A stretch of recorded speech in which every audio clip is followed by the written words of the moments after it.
श्रीराम.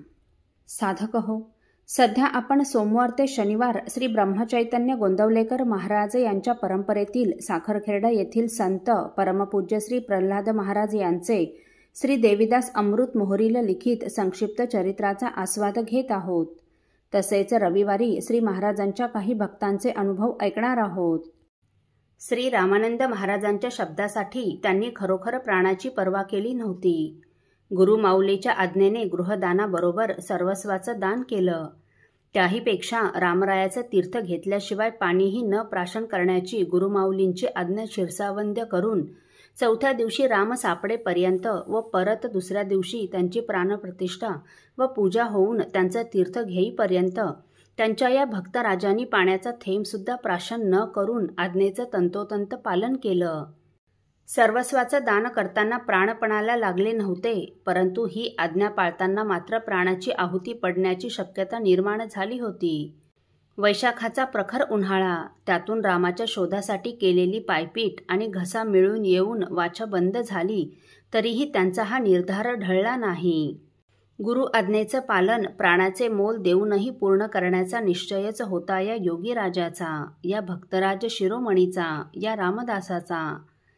श्री सद्गुरू रामरायांनी सांगितलेलं कार्य आपल्याकडून पूर्ण होऊ शकत नाही म्हणून श्री समर्थांनी स्वतःचा कडेलोट केला होता, तर आता त्यांच्या म्हणजे सद्गुरूंच्या आज्ञेसाठी महाराजांनी प्राणपणाला लावले होते. सद्गुरु वचन तोची वेदांत, सद्गुरु वचन तोची सिद्धांत, सद्गुरु वचन तोची धादांत, सप्रचित आता. या वचनाप्रमाणे महाराजांनी प्राणपणाला लावून गुरुवचन तंतोतंत पाळून दाखविले. श्री रामरायाच्या प्राप्तीसाठी केवढीही धावाधाव, क्षणाचीही उसंत नाही. त्याशिवायच का भेट होते त्या अनंतकोटी ब्रह्मांड नायकाची, त्या आनंद घनाची, त्या त्रैलोक्य पालक रामरायाची. श्री समर्थ म्हणतात, सदा सर्वदा देव सन्निध आहे, कृपाळूपणे अल्पधारिष्ठ पाहे. अहो खरं सांगा, हे अल्पधारिष्ठ होतं का? जीव टांगणीला लागला होता, प्राणकंठाशी आले होते, परंतु श्री समर्थ म्हणतात ते खरोखरच खरं आहे.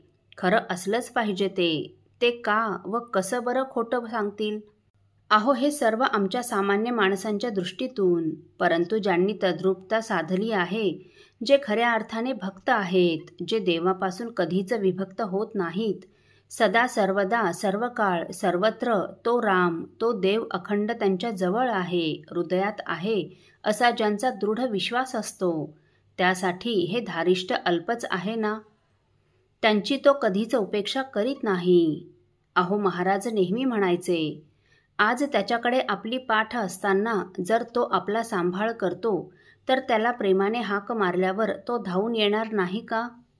उपेक्षा कदा रामरूपी असेना. परंतु तसा आपला विश्वास मात्र असावा लागतो. तो आपल्या भावासारखा म्हणजे आपल्या मनातील भाव ओळखून आपला सांभाळ करीत असतो, परंतु त्याच वेळी आपली अनन्यताही बघत असतो. म्हणूनच श्री समर्थ म्हणतात, अनन्यास रक्षितसे चापपानी. श्री महाराजांच्या अनन्यतेचं काय वर्णन करावं?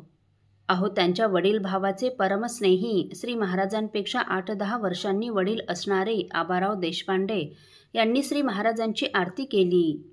त्यात श्री महाराजांच्या अनन्यतेचं वर्णन करताना ते म्हणतात, मानिसी ब्रह्मची श्री गुरु केवळ, देवन कुळी आन. केवढीही अनन्यता, मग राम त्यांच्यासाठी गहिवरणार नाहीत का? धावून येणार नाही का?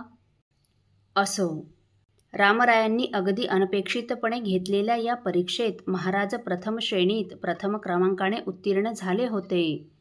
अहो 100% गुण मिळाले होते त्यांना. साखरखेर्ड्यातील सर्वांनाच श्री महाराजांसारखं रत्न आपल्या गावाला लाभलं याचा सार्थ अभिमान वाटत होता. त्यांची योग्यता सर्वांना कळली होती. आता केवळ साखरखेर्ड्यातच नव्हे तर सोनाटी, मेहकर, जालना, रिसोड, नांदेड आदी सर्वच ठिकाणी महाराजांचा कीर्ती परिमळ दरवळू लागला होता. असो, जालन्याच्या श्री राम मंदिरासमोर भव्य असा सभामंडप असावा अशी श्री रामानंद महाराजांची इच्छा होती. त्याप्रमाणे त्यांनी सरकारकडे इसवी सन 1908च्या दरम्यान अर्जही केला होता. परंतु निजामाची सत्ता असल्यामुळे या बांधकामाची परवानगी मिळण्यास 16-17 वर्षांचा काळ गेला. पुढे श्री रामकृपेने इसवी सन 1924 मध्ये या बांधकामासाठी परवानगी मिळाली. ते वाचून श्री रामानंद महाराजांना अतिशय आनंद झाला. त्यांनी गाभाऱ्यात जाऊन श्री रामरायाचे दर्शन घेतले. त्यांना परवानगी मिळाल्याचा कागद वाचून दाखविला आणि श्री रामरायाला हात जोडून प्रार्थना केली की हे रामराया, आपल्या कृपेने या सभामंडपाचे बांधकाम लवकर पूर्णत्वास जावे. त्याच वेळी हा सभामंडप पूर्ण होईपर्यंत मी उपोषण करील आणि 15 दिवसातून केवळ द्वादशीलाच एकदा आपला भोजन प्रसाद घेत जाईल, असा संकल्पही केला. खरं म्हणजे त्यावेळी श्री रामानंद महाराज नर्मदा प्रदक्षिणेला जाणार होते, परंतु बांधकामाची मंजुरी मिळाल्यामुळे त्यांनी यात्रेचे स्थगित केले. असो. साधक हो, जालना येथील श्री राम मंदिराच्या सभामंडपाच्या बांधकामाच्या वेळी परमपूज्य रामानंद महाराजांनी परमपूज्य प्रल्हाद महाराजांना कोणती सेवा दिली ते आपण पुढील भागात ऐकणार आहोत. श्री राम समर्थ. आपल्यातील कोणा श्रींच्या भक्तांना श्रींचे काही अनुभव आले असतील तर कृपया आपण मला ते 9422843253 अथवा सुनील दादांच्या 9892608401 या व्हॉट्सअप नंबरवर कळवावेत अशी नम्र विनंती. श्री राम समर्थ.